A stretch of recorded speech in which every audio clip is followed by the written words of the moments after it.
pas di naik ke atas itu, saya duluan kan yang naik. Masya Allah, itu kok 115 kilogram ya. Kita tuh nggak mesti menunggu menjadi seseorang dulu untuk berbuat baik gitu. Kita nggak perlu jadi orang kaya untuk berbuat baik. Kita nggak perlu jadi orang besar atau orang yang banyak duit untuk berbagi gitu.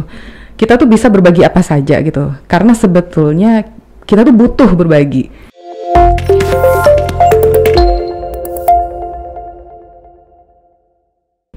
Assalamualaikum warahmatullahi wabarakatuh. Selamat bergabung sahabat kebaikan di edisi podcast Lembaga Zakat PHR. Jadi pada pagi hari ini kita kedatangan tamu spesial, dipanggil kakak, uni, atau teteh ya kadang-kadang. Jadi tergantung, kalau di Bandung dipanggil teteh, kalau di Sumbar dipanggil uni, kalau di sini kita panggil kakak. Kenapa? Biar selalu mudah. Gitu. Jadi Kak Cipi, terima kasih banyak sudah hadir memenuhi undangan kita pada pagi hari ini. Sharing session, sebenarnya sharing kebaikan, bahwa setiap orang itu selalu punya program kebaikan. Nah, mudah-mudahan pagi hari ini insya Allah menjadi inspirasi buat kita semua, bahwa semua kita bisa punya program kebaikan. Sahabat semua, alhamdulillah, semoga sehat selalu dan selalu dengan salam pada Nabi besar Muhammad SAW. Allahumma sholli ala Muhammad wa ala ali Muhammad. Pada pagi hari ini kita sebenarnya banyak mau digali dari Kak Cipi, tapi kita fokus kepada program kebaikannya, Kak. Karena kalau ditanya nikah, wah ini luar biasa juga sebenarnya kalau digali gitu ya. Tentu pengalaman nikah, kemudian punya anak sambil kuliah gitu ya. Terus juga tantangan ketika kuliah itu nanti bisa jadi edisi terpisah buat teman-teman yang nikah muda itu, gimana tantangan, nanti bisa edisi khusus itu. Kemudian juga ada edisi-edisi yang lain, program sosial dan sebagainya, tapi kita fokus hari ini tentang program kebaikan. Salah satunya adalah tentang, kalau bahasa kita ada rumah minimalis, ada hidup minimalis, ada hidup sehat. Nanti kita akan gali sedikit bagaimana Kak Cipi bertransformasi, dari dulu seorang, jadi kalau lihat di media sosialnya, dulu mungkin seseorang yang dikatakan X gitu ya, sekarang menjadi slim gitu. Tentu bisa cerita nanti bagaimana bisa mendapatkan aha momennya, atau saya harus berubah nih seperti itu. Jadi nanti kita akan banyak cerita di sana. Dan kembali kita nanti akan gali lebih lanjut kepada Kak Cipi. Jadi sekaligus saja nih Kak, pertanyaan pertama kita, momen kenapa sih akhirnya Kakak bisa memutuskan untuk melakukan olahraga 30 menit setiap hari? Dan saya selalu lihat itu subuh. Saya pergi kantor, ada yang orang lari gitu. Ini salut juga nih kan. Dan itu tiap hari bisa konsisten begitu ya. Tapi kan nggak mungkin langsung lari maraton kan. Pasti semua dimulai dari langkah-langkah kecil. Nah, mungkin bisa sedikit kasih insight-nya dulu tuh Kak. Iya, jadi sebenarnya saya tuh overweight itu dalam waktu yang cukup lama, kurun waktunya. Jadi 5 tahun itu tuh saya naik berat badan terus itu ya, Bang, ya, sampai 115 kilogram. Wah, beda tipis. Kalau saya perempuan ya, dengan tinggi badan hanya 165 cm. Terus di situ, waktu itu titik baliknya pada saat saya bawa anak saya ke UGD. Waktu itu kita berpulang cuti itu. Nah, anak saya demam, terus dia nggak mau ditimbang. Jadi terpaksa lah ibunya duluan kan yang naik ya ke atas ya. Baru kemudian diangkatlah dia gitu kan. Nah, pas di naik ke atas itu, saya duluan kan yang naik. Masya Allah, itu kok 115 kilogram ya. Karena selama 5 tahun itu saya memang nggak mau nimbang badan gitu. Ibu-ibu yang ibaratnya ignoran gitu ya. Terus di situ aja titik baliknya ngelihat angka itu, bahwa wah ini saya harus berubah deh. Mau sampai berapa nih berat badannya? Kalau saya mau lihat anak saya tumbuh besar dengan sehat, pastinya saya harus berubah gitu. Nah, saat itu saya nggak tahu mesti ngapain. Saya nggak punya wawasan tentang hidup sehat. Saya juga nggak punya keahlian dalam olahraga. Yang saya tahu, saya harus merubah satu kebiasaan buruk aja dulu gitu. Satu kebiasaan buruk di pagi hari, yang saya tuh suka makan sarapan banyak ya. Sarapan saya tuh berat-berat banget gitu. Nasi Indomie, lontong, kayak gitulah. Nah, itu mahasiswa banget itu. Ya, dan saya tuh nggak nyadar kalau usia bertambah, bahwa pola makan pada saat masih muda itu nggak bisa kita bawa terus sampai usia bertambah gitu. Jadi saya undur dulu nih Bang, pagi hari tuh saya coba olahraga dulu. Bukan olahraga, saat itu sih cuma jalan pagi aja 30 menit. Jadi saya pernah baca buku waktu itu, buku tentang The Art of Habit ya, Charles Duhigg. Di situ dibilang rubah aja dulu satu kebiasaan burukmu, nah itu akan merubah seluruh hidupmu gitu. Dan jika dilakukan dengan konsisten. Nah disitulah saya merasa bahwa satu kebiasaan buruk saya rubah dulu dengan satu kebiasaan baik, ternyata memang benar-benar merubah hidup gitu. Oke. Jadi kita lihat nih foto olahraganya nih. Ini udah ada transformasi ini, udah tahun keempat ini sih udah apa ya, udah kayaknya nih udah udah mempersiapkan pas maraton. Ini sih udah bukan olahraga lari lagi yang saya geluti. Jadi dari 30 menit per hari itu ternyata saya banyak belajar. Olahraga itu nggak cuma kardio, olahraga itu juga ada weightlifting kayak gitu. Artinya ketika ini kan ada sedikit journey ya Kak, dari 30 menit per hari setiap pagi gitu ya, kemudian menjadi 43 kilo dalam waktu sekian jam gitu ya. Tentu nggak mudah ya.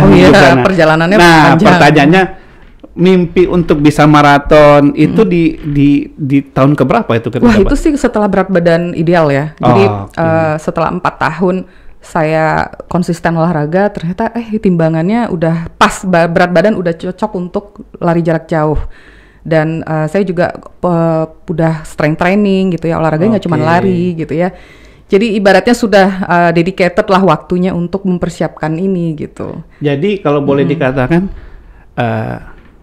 proses dari 30 menit jalan ya tiap pagi, kemudian akhirnya rasa-rasanya nih ingin naik kelas gitu. Tentu dalam tanda kutip yang memotivasi siapa Kak? Diri sendiri atau diri sendiri sih. Diri sendiri ya. Ternyata ya itu menselebrasi ya, istilahnya merayakan apa yang sudah saya raih selama ini gitu.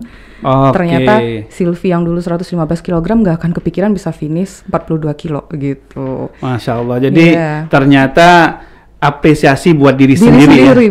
Karena kalau nggak kita diri sendiri yang mengapresiasi siapa lagi gitu ya. Jadi salah satu momen menghargai diri setelah perjalanan journey, karena nggak gampang 30 menit setiap hari, hujan, apalagi kalau sedang cuti, lagi liburan, bawa sepatu juga kan. Mau nggak mau pagi-pagi bangun, karena jujur waktu itu sempat ketemu Kak. Kan kita pulang dari masjid, terus lihat, ada yang lari jam segini gitu ya. Tanya-tanya sama teman, itu istrinya Dazul tuh, Masya Allah kita bilang kan. Waktu itu kita bilang, wah ini hebat nih gitu. Ternyata akhirnya Dazul pun ikut. Ya, ini saya sama Dazul ini waktu itu. Jadi ini sebenarnya maraton saya yang kedua. Maraton saya yang pertama itu di Jakarta Marathon setahun sebelum ini. Jadi ini World Major Marathon ya, dari 6 negara ya, salah satunya Berlin ini. Jadi itu kayak kalau orang yang menggeluti lari bisa finish di salah satu World Major Marathon, apalagi ke-6-nya itu tuh cita-cita. Jadi kayak gitu. Milestone-nya ya. Milestone-nya.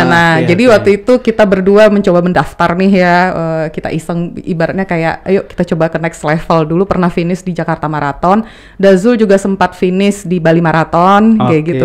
Walaupun jaraknya nggak sejauh saya waktu itu, tapi kita sama-sama latihan bareng di full maraton ini. Nah itu full maratonnya pertama Dazul nih, yang kedua buat saya gitu. Jadi tapi ini kita nggak lari bareng ini.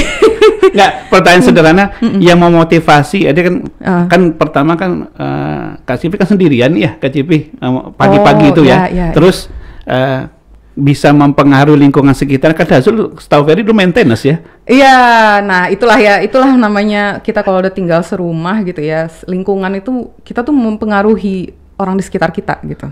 Jadi memang kalau menyuruh anak atau suami untuk hidup sehat itu susah ya kalau mereka nggak punya inisiatif gitu.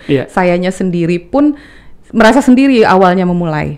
Tapi lama-lama tuh mereka melihat bahwa ada progres yang dicapai oleh bunda gitu ya. Ternyata ada ininya, positif efeknya yang luar biasa, terus mereka akhirnya ikutan. Suami juga ikutan. Ternyata lari itu bisa kok kalau kita latihannya progression gitu ya, dengan sabar dan konsisten gitu. Oke. Jadi salah satu, ya betul ya, ekosistem itu memang kalau kita nggak bisa meng-create, kita mencari ekosistem positif. Tapi kalau di keluarga nggak mungkin kita pindah keluarga gitu ya Bu. Pasti harus ada seseorang yang memulai dulu. Dan ini buat pribadi. Jadi kemarin hasil medical check up mengatakan tensinya naik Kak. Jadi masuk usia 43, yang dulunya masih 130/70 gitu ya, tahu-tahu naik jadi 140/150/100/110. Nah, kata dokter, ya kalau excuse banyak alasan. Poinnya adalah harus ada yang dirubah tadi katanya. Salah satunya cari sesuatu yang betul Kak. Jadi salah satunya apa yang harus kamu rubah, akhirnya disepakati pokoknya tiap hari 30 menit, mau pagi mau sore ada aktivitas. Karena kalau diikutin kerja pasti akan ada kerja terus, diikutin sibuk pasti sibuk terus, seperti itu. Nah, jadi ada excuse jadinya. Untuk hal ini nih ya, aku tuh ini Mas Bang Ferdi. Jadi kalau kita tuh harus menentukan prioritas gitu loh. Jadi olahraga ini ibaratnya sama prioritasnya dengan kegiatan kita yang nggak di-driven dengan mood gitu. Okay. Jadi misalnya gini, kalau bapak-bapak nggak mood tuh tetap pergi kantor kan? Kalau nggak mungkin. Nggak mungkin. Nah, ibu-ibu juga harus nganterin anak sekolah kan? Walaupun mood nggak mood. Iya. Terus harus pergi ke pasar walaupun lagi nggak mood kayak gitu. Nah, olahraga itu juga harus disamakan dengan prioritas seperti itu. Bukan di drive dengan mood. Artinya itu tuh prioritas buat diri kita sendiri. Siap. Gitu. Jadi boleh dikatakan sebenarnya semuanya butuh. Artinya kalau hati kita butuh ditenangkan dengan mengaji dan sebagainya gitu ya. Badan perlu juga dengan activity dan sebagainya. Itu kewajiban karena semuanya punya hak seperti itu ya Kak. Oke, makasih banyak deh Kak investasinya. Kemudian Kakak tidak ada cerita tentang buku dan sebagainya gitu. Iya ini dia. Kemarin sama teman-teman cerita salah satu inspirasi Kakak itu adalah selesai baca buku, dibikin summary-nya, kemudian dinonasikan. Bisa cerita Kak, nah, buku-bukunya jadi ini waktu saya masih sekarang saya udah lebih banyak di e-book ya Bang. Jadi kalau ini sih masih sering beli buku. Jadi buku ini jadi waktu saya pindahan dari Duri ke Rumbai itu ngelihat kotak buku itu bisa sampai 4 kotak gitu ya. Terus saya lihat satu-satu ini yang udah saya baca nih apa sebenarnya ya gitu. Kok nggak bisa saya ingat semuanya. Padahal tuh udah saya baca words per words ya, kata per kata tuh saya baca. Kalau saya baca buku tuh satu persatu itu saya baca gitu. Tapi kok nggak ada yang nempel ya di kepala. Akhirnya saya rubah caranya. Setiap saya selesai baca buku, saya bikin summary-nya, bikin review ya tentang apa yang saya tangkap di buku tersebut. Terus saya tulis di Medium ya di Medium bisa, di Instagram juga bisa. Dan jadi kalau misalnya ini Mediumnya ini sebenarnya baru banget ya. Sebelumnya saya lebih banyak nulis di Instagram, tapi kayaknya kalau di Instagram nggak bisa terlalu banyak space. Jadi saya masuk ke Medium. Jadi ini baru banget, paling baru 2021 ini. Iya, 2021. Tapi kita kulik-kulik isinya luar biasa Kak. Jadi kalau pengen tahu buku apa yang bagus untuk dibaca, salah satu rekomendasinya lihat di sini. Banyak buku-buku yang bisa dicek dan salah satunya kalau kemarin kita bilang ada Atomic Habit ya Kak. Iya, itu buku yang cukup life changing menurut saya. Jadi kalau ada yang merasa kesulitan untuk tackle habit sehatnya, habit apa aja ya? Habit apa aja, itu baca buku itu benar-benar banyak life hacknya di situ. Gimana supaya habit itu dilakukan dengan effortless gitu. Oke, jadi kalau kemarin salah satu yang kita dengar dari Ustadz Lukman gitu yang di Pontianak menetes kata. Jadi kalau program kebaikan itu kata dia nggak harus besar-besar, nggak harus ngajak semua orang, netes aja kata dia. Ya, bisa bantu satu orang aja, tapi konsisten kata dia. Tiap hari selama bertahun-tahun kata dia. Wah, luar biasa inspirasi. Jadi ternyata kemarin itu introspeksi buat lembaga teman-teman. Kan kemarin kita ada program bantuan untuk air bersih, air minum gitu ya. Itu biasa lah ya, dari 1.000 jadi 2.000 gitu, pengen naik gitu ya. Padahal kalau kita bilang naik itu tujuannya apa kita bilang. Jadi buat introspeksi saya waktu itu sama teman-teman, akhirnya dapat satu feedback adalah jangan terlampau memaksakan kalau Anda belum siap untuk sampai ke level itu. Seperti maraton lah kayak kata dia. Kalau Anda baru bisanya 30 menit lari, ya 30 menit dulu. Kalau mau naik kelas, cari mentornya, cari coachnya, cari baca buku referensi. Karena apa? 30 menit sama 1 jam itu resiko dan ini beda. Betul gitu ya kan? Benar, dan itu udah banyak sekali yang terlibat di dalamnya ya. Jadi secara holistik juga istirahat kita harus benar, makan harus benar, manajemen stres harus benar. Jadi mempersiapkan untuk finish maraton itu holistik sekali.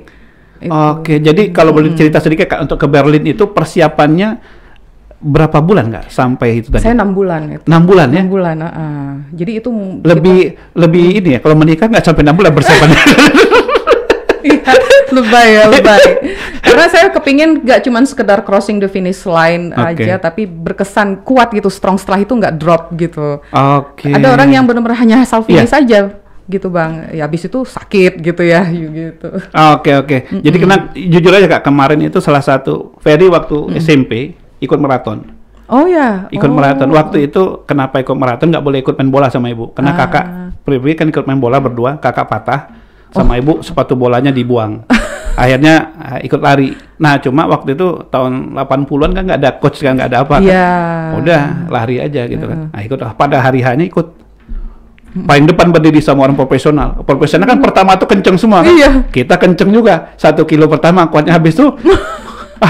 Ternyata pace mereka itu udah orang sudah profesional sama pemula. Oh, ternyata salah satu pembelajarannya waktu itu begitu. Jadi memang butuh pelatih, butuh coach, butuh mentor itu salah satunya untuk memberitahu bahwa apa saja sih tantangan yang harus Anda hadapi dan persiapan seperti apa begitu ya Kak. Benar. Oke, kemudian kalau nggak salah Kakak kan ada donasi buku, ada sedekah buku, terus ada juga program-program kebaikan yang lainnya, terus ada juga kalau boleh tahu Kak, salah satu kemarin informasi atau yang kita baca lah ya, kan buku-buku itu didonasikan ke panti asuhan gitu ya. Ya, ada. Itu backgroundnya di balik itu apa ya Kak? Iya, ini tuh apa ya? Jadi ini ceritanya lucu juga nih. Jadi awalnya saya ke Panti Asuhan Darul Ilmi ini dari ini Ikatan Alumni ITB. Kita ngasih masker. ITB juga, tapi S2-nya Kak. Iya. S1-nya gagal. Iya. Jadi kita ngasih masker itu tuh Pekanbaru lagi bencana asap ya. Bencana asap parah ya. Jadi kita kasih ke sana. Nah, saya tuh pergi ke Panti Asuhan yang rata-rata dikelola oleh yayasan. Depsos itu fasilitasnya bagus-bagus gitu, seneng ngelihatnya. Wah, alhamdulillah anak-anak ini mendapat fasilitas yang layak. Nah, ada satu panti asuhan yang fasilitasnya tuh menyedihkan gitu. Waktu itu saya masih kalau nggak salah 23 anak ya di sini, dan ada bisa dilihat itu usianya rentangnya luar biasa ya. Jadi ada yang kecil, ada yang pas saya datang ini ada 2 orang balita yang baru dititipkan. Masih 3 bulanan. Nah, ngelihat panti asuhan seperti ini kok kayaknya kurang mendukung tumbuh kembang anak-anak gitu. Jadi saya habis ngasih masker, saya pulang, terus sampai rumah saya WhatsApp lah teman-teman dekat saya. Ini ada Auliana, terus ada Meli, ini teman SMA nih, istrinya Bang Andi Arfa. Terus satu lagi nggak datang, ini ada Lucy. Nah, kita berempat ini kita bikin donasi aja yuk. Kita coba tanya di grup alumni SMA. Lingkup kecil aja dulu. Oke. Nah, gimana kalau kita beli inilah sesuatu untuk panti asuhan yang bisa buat anak-anak gitu ya. Fasilitasnya ternyata dari situ informasinya menyebar. Nggak cuman di WhatsApp grup SMA Cendana aja. Jadi, wah, teman-teman kuliah juga ikutan. Banyak yang butuh menyumbang gitu, Bang. Nah, alhamdulillah terkumpul dan kita bisa waktu itu ada bikin rak di kamar, rak almari. Iya. Beliin mereka kulkas, terus juga ada juga yang yaitu nyumbang buku-buku. Jadi alhamdulillah lah baksosnya sukses gitu. Alhamdulillah. Jadi kemarin itu ini bukan kebetulan kan kita bantu program air minum untuk panti asuhan dan pesantren. Jadi waktu itu terinspirasinya ada anak-anak itu yang minum air mentah. Kenapa air mentah? Kita bilang, iya Pak, air galonnya belum dibeli, karena kalau belinya itu biasanya pagi. Kalau sekarang habis. Wah, kita bingung kan. Tapi gimana namanya haus kan anak-anak malam habis tidur dan sebagainya. Terus kita tanya, memang belinya berapa? Jadi mereka tuh sekali beli itu ada yang pakai motor, mereka jadi beli, ada juga yang diantar oleh providernya lah seperti itu. Nah, kemudian kita tanya, berapa sih kebutuhan dan sebagainya waktu itu. Nah, terinspirasi itu kita bilang, kan air ini sebenarnya nggak mahal kita bilang, cuma tantangannya adalah kualitas air. Jadi bagaimana supaya anak-anak ini kalau nggak bisa bantu beras makannya minimal minumnya lah kata. Nah, akhirnya sama teman-teman di 2 tahun yang lalu kita coba pilot waktu itu beberapa pesantren dibantu air minum, panti asuhan yang pertama, dan alhamdulillah ternyata responnya positif. Jadi setelah itu kita tanya, kalau seandainya air minum ini kita bantu, kira-kira bisa dampaknya apa begitu. Salah satu yang tadi, jadi anak-anak tidak minum air mentah, karena kan kalau dispensernya habis atau apa habis kan mereka yang namanya haus, apa yang ada diminum seperti itu termasuk di pesantren. Pesantren itu juga seperti itu, kalau airnya sudah habis, kalau ada 1000 anak di satu pesantren gitu ya, pastilah ya, dalam tanda kutip saya juga kayak gitu dulu, kalau nggak ada ya diminum, apa yang ada diminum seperti itu. Nah, akhirnya terinspirasi itu kita bantu. Nah, kemudian kita cek salah satunya ini Darul Ilmi ini. Nah, akhirnya kita bantu air minum. Tapi setelah kita cek ternyata pendekatannya itu kayak gali lubang tutup lubang nggak. Artinya yang kita selesaikan itu hanya masalah air, terus masalah lain seperti apa gitu. Nah, maka kita bilang sama teman-teman kemarin, yuk kita sama-sama ajak berbagai pihak untuk mereview Kak. Jadi sebenarnya nanti kalau bisa berkolaborasi nih dengan teman-teman alumni Cendana yang sudah banyak ya, salah satu kayak Bang Sandi juga alumni juga kan gitu. Iya benar-benar. Pertanyaan sederhana kita adalah kalau ada teman-teman yang punya keilmuan dan sebagainya, diadakan studi kita bilang, karena salah satu PR-nya adalah anak-anak ini tumbuh, tapi pendampingannya tidak sekomprehensif anak-anak kita yang di rumah. Betul, seperti itu. Contoh kemarin ketika mereka tumbuh sampai usia tertentu, apa nih berikutnya? Ini apa berikutnya? Apa berikutnya kita bilang. Apalagi ketika COVID kemarin. Nah, maka nanti mungkin salah satu opportunity Kak nanti yang kita bisa follow up bersama-sama adalah bagaimana membantu panti asuhan ini bisa lebih baik lagi. Insya Allah seperti itu Kak. Karena kita belajar dari kakak tadi ya, maraton 30 menit per hari itu lebih baik daripada maraton sekali setahun gitu ya, dalam tanda kutip gitu ya. Begitu juga amal kebaikan. Lebih baik kita konsisten kecil tapi continue daripada sekali tapi habis itu lupa gitu. Betul, itu mungkin salah satu yang kalau Ferry pribadi ngambil. Nah mungkin sedikit nih Kak closingnya ini ya. Setelah perjalanan hidup kakak sekian tahun ya bertransformasi ya. Dulu pernah AB dan seperti naik turun gitu ya. Kira-kira untuk next ya ini. Next setelah melalui usia 40, next menuju ke next journey-nya kira-kira apa tuh Kak program-program kebaikan yang menurut Kakak yang ke depan harusnya dilakukan oleh anak-anak muda dan bukan anak muda ya, semua orang lah seperti itu Kak. Iya. Itu tadi yang kita tuh kalau kita nggak bisa, kita tuh nggak mesti menunggu menjadi seseorang dulu untuk berbuat baik gitu. Kita nggak perlu jadi orang kaya untuk berbuat baik, kita nggak perlu jadi orang besar atau orang yang banyak duit untuk berbagi gitu. Kita tuh bisa berbagi apa saja gitu, karena sebetulnya kita tuh butuh berbagi. Ya. Oh butuh ya? Butuh, kita tuh butuh berbagi. Seperti kayak olahraga tadi ya? Iya. Oh. Kebutuhan untuk berbagi itu, jadi kalau dalam kesempitan gitu ya, kita berbagi, kita memberikan sesuatu apa aja, itu kayak ada harapan di diri kita bahwa walaupun kita dalam keadaan sempit, ya itu ternyata masih bermakna. Seperti itu. Jadi saya pernah tulis juga di blog ya tentang sedekah itu pada saat saya punya kesempitan di tugas akhir gitu ya. Ternyata kondisi anak pada saat itu ya yang saya ketemui di angkot itu, dia tidaklah lebih baik dari saya yang saat itu hanya masalah akademik gitu. Dia masalah mau makan apa gitu kan. Nah, saya di saat sempit seperti itu ternyata masih bisa berbagi, itu tuh terapi. Nah, disitulah titik poinnya bahwa ternyata kita tuh butuh berbagi. Siap-siap. Kita butuh berbagi, kita berbagi dengan konsisten walaupun kecil ya. Dan nggak butuh harus kaya dulu, nggak butuh mampu dulu dan sebagainya. Artinya dengan senyum pun bisa. Kalau di sini jeruk aja ya Kak. Kita ada yang jeruk, kita kasih jeruk seperti itu ya. Alhamdulillah. Terima kasih banyak nih Kak. Luar biasa sharingnya. Pertama kalau saya pribadi ngambil take away-nya, buat diri pribadi perlu diapresiasi bahwa kita itu semua punya kebutuhan.